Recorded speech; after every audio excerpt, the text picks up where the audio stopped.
praktik illegal mining. Tentunya ini menjadi suatu hal yang klasik dan semakin mengkhawatirkan. Bahkan tadi kita sudah simak bersama ya Pak Rizky dan juga Pak Resvani, Bapak Prabowo menyoroti terkait hal ini menjadi salah satu sumber yang menggorogoti penerimaan negara atau menjadi sumber kebocoran terkait dengan penerimaan negara. Bagaimana sebetulnya Anda melihat ini, Pak Resvani terlebih dahulu? Ya, baik. Terima kasih Mbak Sasa dan semua pemirsa di seluruh Indonesia. Ini topik yang sangat menarik ya, yang diangkat oleh CNBC sore ini mengenai illegal mining. Jadi kami dari Perhimpunan Ahli Pertambangan Indonesia menyoroti masalah peti ini dari tahun ke tahun. Dan ini persoalan bangsa yang kunjung tidak pernah selesai. Kami sangat berharap pemerintahan yang sekarang itu begitu concern ya, untuk bisa menggunakan segala kekuatan yang ada dan keseriusan untuk bisa secepat mungkin memberantas peti ini. Karena kenapa demikian ya? Yang pertama, kita paham bahwa negara kita, Indonesia, adalah negara dengan kepemilikan sumber daya dan cadangan mineral dan batu bara termasuk papan atas di dunia ya. Jadi Best Practice Mineral Potential Index dari Indonesia itu masuk dalam 3 besar dari seluruh negara. Dan kita pahami bahwa cadangan saat ini masih cukup banyak di Indonesia, baik komoditas nikel gitu ya, masih 55 juta ton nikel ya di Indonesia. Emas juga seperti itu ya, batu bara kita juga masih memiliki 31 miliar lebih ton cadangan batu bara. Belum lagi sumber daya dan sebagainya. Mungkin kalau itu kita kalkulasikan ke dalam rupiah ya, atau ke dalam dolar, itu lebih dari 5 triliun dolar yang pernah kami hitung gitu. Ya lebih kurang kalau 5 triliun dolar itu 75.000 triliun rupiah.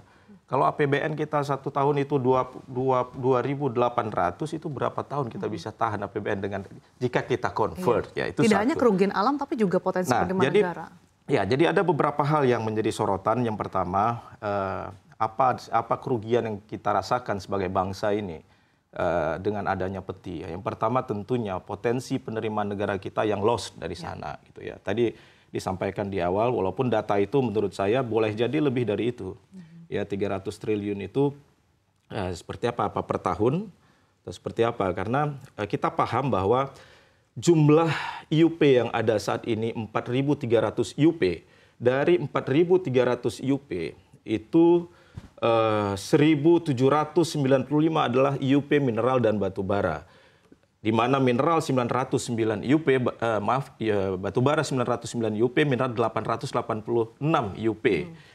Nah, kalau kita totalkan 1.795, kita versuskan, kita adu dengan jumlah titik lokasi peti yang ada di Indonesia sebesar ada 2.741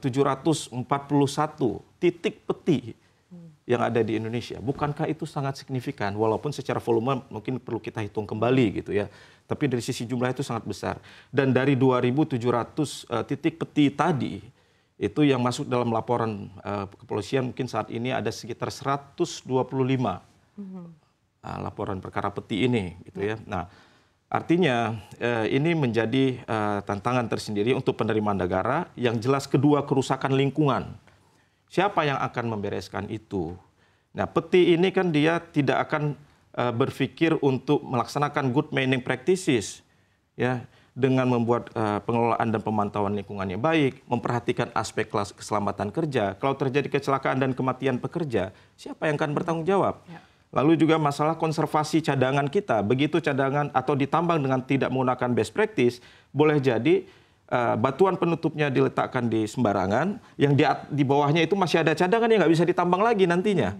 Ya, itu masalah konservasi. Lalu yang lebih penting lagi terkait dengan visi pemerintahan kita yang ingin menjadi Indonesia emas di 2045 melalui program hilirisasi dan industrialisasi.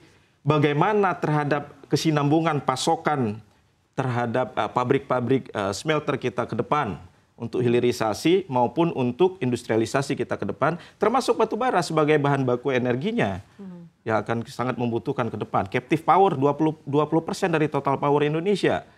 Kalau ini hilang, loss akibat peti, mau kemana bangsa ini? Dan yang terakhir tentunya masalah sosial juga yang tidak kalah pentingnya untuk kita perhatikan akibat dari peti ini gitu ya di lapangan. Kita konflik sosial juga terjadi seperti itu. Oke. Ya, jadi cukup banyak ya Iya. yang harus kita menjadikan kita memang semua organ harus konsentrasi penuh membantu pemerintah. Kami juga dari Perhapi siap untuk terus melakukan memberikan masukan-masukan kepada pemerintah mengenai langkah-langkah untuk penyelesaian peti ini. Pak Rizky, berdasarkan catatan yang sudah disampaikan dari Perhapi tadi, bahkan 300 triliun potensi penerimaan negara hilang, kemudian ada ribuan lokasi titik yang tersebar di Indonesia juga terkait dengan peti. Bagaimana kalau tanggapan dari Kadin sendiri, Pak?